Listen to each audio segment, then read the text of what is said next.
Good morning guys. I hope कि आप सब लोग बहुत अच्छे होंगे ना, और आपकी पढ़ाई भी बहुत अच्छी तरीके से चल रही होगी।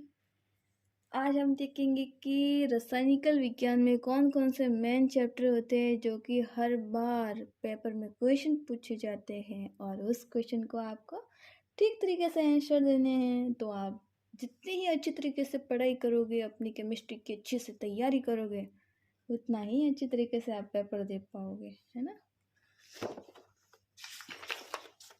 और हाँ, केमिस्ट्री से तो बिल्कुल भी नहीं डरना है आपको। आपके मेन चैप्टर है जो मैं आपको जल्दी जल्दी बता देती हूँ, और आपको जल्दी से पढ़ाई करना स्टार्ट करना होगा। अगर आपने अभी तक पढ़ाई स्टार्ट ना की हो तो क्या पता त्योहार वगैरह आ रहे तो आप घूमने भी गए होंगे, शायद नवरात्रि में डांडिया भी खेला होगा, तो आपके पास टाइम भी नहीं मिला होगा पढ़ाई करने के लिए। लेकिन केमिस्ट्री थोड़ी बहुत तो पढ़ाई मांगता है। सो अभी आपको पढ़ाई पे ध्यान देना होगा, माना कि एग्ज़ाम को टाइम है, बट केमिस्ट्री के फॉर्मूले वगैरह होते हैं जो बहुत से बच्चों को याद नहीं हो पाते, तो थोड़ा बहुत पढ़ाई में भी ध्यान दे देना, ठीक है ना। अगर आपको इस बार फेल ना होना हो या फिर सप्लीमेंट ही ना लानी हो तो ठीक है। और इतना हार्ड पेपर नहीं आता, बट आपको पढ़ाई पे तो फोकस रखना पड़ेगा ना। अगर आप पढ़ाई ही नहीं करोगे फिर तो आप फेल ही हो जाओगे ना। और अगर आप पढ़ाई कर रहे हो तो फिर काहे की टेंशन, हो जाओगे पास, ठीक है। चलो हम जल्दी जल्दी से चैप्टर देख लेते हैं, हाँ? पहला चैप्टर है परमाणु अणु और रासायनिकल गणितीय, ठीक है। इसमें से क्वेश्चन आते हैं। और तीसरे चैप्टर है वो आवर्तन सारणी और परमाणु अणुधर्म।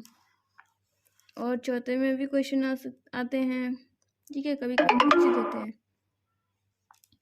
रासायनिकल आपतन। पांचवा चैप्टर है गैसीय एवं द्रव्य की अवस्था। छठा ठोस अवस्था, ठीक है। छठे क्वेश्चन मतलब इसमें से पूछते हैं क्वेश्चन, मतलब 2 या 3 अंक के होते हैं, पर क्वेश्चन पूछते हैं इसमें से बार बार रिपीट होते हैं ना, तो आप थोड़ी प्रैक्टिस कर लेना इसके, हाँ। और मैं आपको, हाँ, पेपर का भी एक अलग से वीडियो बना के दूंगी, बट अब थोड़ा सा मेरे पास टाइम नहीं है तो बाद में बना के दे दूंगी, हाँ। और रासायनिकल अभिक्रियाओं की सव्य प्रकृति, ठीक है, ये वाला आएगा। बाकी 13वां चैप्टर है विद्युत रसायन।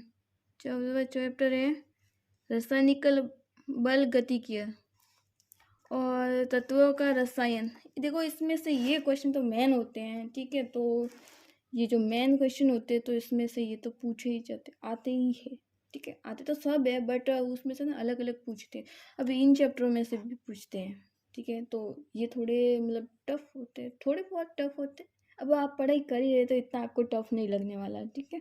सो रिलैक्स होके पढ़ाई करना और रिलैक्स होके ही एग्ज़ाम पेपर देना है, ना कि डरते डरते देना है। ऐसा डरना नहीं है, रिलैक्स होके देना है हो। तो आपको ये याद रखना होगा, एक तो हाइड्रोजन और एस ब्लॉक के तत्व, ठीक है, ये वाला चैप्टर याद रखना। और पी ब्लॉक के तत्व वगैरह ये वाले सब याद कर लेना। 18वां 19वां 20 21 तक याद कर लेना, और अच्छे से नोट्स भी बना लेना। और ये जो आप चैप्टर जब रीड करते हो, जब इसकी पढ़ाई करते हो ना, तो इसमें जो मेन क्वेश्चन होते हैं ना, जिस पे आपको डाउट होगा हाँ ये पेपर में आने वाला है, मतलब थोड़ा बहुत आप पढ़ाई करोगे ना तो थोड़ा बहुत तो होगा ही ना डाउट कि हाँ ये थोड़ा अलग तरीके से है तो शायद ये पेपर में आ सकता है। तो उसको है ना आप खुद अलग तरीके से उसको सॉल्व करने की कोशिश करना, ठीक है। जितने आप क्वेश्चन सॉल्व करोगे ना उतना ही आपकी केमिस्ट्री में हेल्प होगी, ठीक है। आगे बढ़ते हैं। हाइड्रोजन कार्बन 24वां चैप्टर है, इसको भी थोड़ा इम्पोर्टेंट देना, इसको भी रीड कर लेना, इसकी भी अच्छे से तैयारी कर लेना। फिर 28वां है कार्बन के नाइट्रोजन युक्त यौगिक। 29वां है जीवाणु। अब बारी है दैनिक जीवन में रसायन विज्ञान, ठीक है। ये तीनों चैप्टर मेन है, ठीक है। इनमें से ज़्यादातर इस चैप्टर का क्वेश्चन पूछते हैं, ठीक है। बट इन दोनों में से भी क्वेश्चन आते हैं, इसीलिए इन तीनों को मैंने मेन चैप्टर माना है। ठीक है, इन तीनों में से आते हैं या तो 4-5 अंक के आते हैं।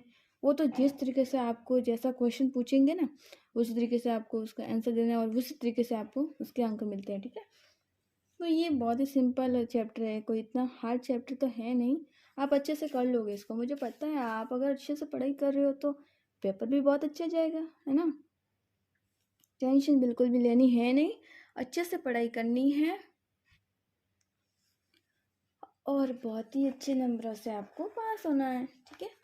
तो आपको ये मेन मैंने बता दिए है कि मेन कौन कौन से चैप्टर होते हैं। तो इसको आपको ठीक तरीके से रीड करना है, उसके ठीक तरीके से नोट्स बनाने हैं और जो मॉडल पेपर होते हैं उनको सॉल्व करने की कोशिश करो। कम टाइम में ज़्यादा क्वेश्चन सॉल्व करने की कोशिश करना, हाँ। टाइम की बचत करना और थोड़ी स्पीड रखना, अपने लिखावट में भी फेल होने का डर बिल्कुल भी नहीं रखना है। हाँ, वो डर ज़रूर रख सकते हैं जो पढ़ाई नहीं करते हैं, ठीक है। सो अगर आपने पढ़ाई स्टार्ट नहीं की है तो जल्दी से कर लेना। और केमिस्ट्री का भी पेपर बहुत सिंपल आता है, कुछ ही दिनों में मैं आपको उसका भी वीडियो बना के बता दूंगी कि किस तरीके से उसका पेपर आता है। और हाँ, एक और बात कि आपको बुक तो मिली होगी। अगर आपको बुक नहीं मिली है, इसके 2 भाग होते हैं, ठीक है। ये पहला भाग है और दूसरा भाग भी है मेरे पास। पर अगर आपके पास नहीं है या पहला भाग है दूसरा नहीं है या दूसरा है या पहला नहीं है, अगर दोनों हो तो और भी बहुत अच्छी बात है, ठीक है। अगर नहीं है ना तो इसी वीडियो के डिस्क्रिप्शन बॉक्स में मैंने दे रखा है, तो आप अभी डाउनलोड कर लें और उसी से आप पढ़ाई कर सकते हैं। क्योंकि बहुत से बच्चे ऐसे होते हैं जिनको बुक्स नहीं मिल पाती है, सब लोगों को इतनी प्रोवाइड नहीं करते थे। तो आप है ना डिस्क्रिप्शन बॉक्स है ना, उसमें से डाउनलोड कर लेना, ठीक है। और इस वीडियो को लाइक कर दो, वो भी जल्दी जल्दी से। और हाँ, सबको शेयर करना मत भूलना।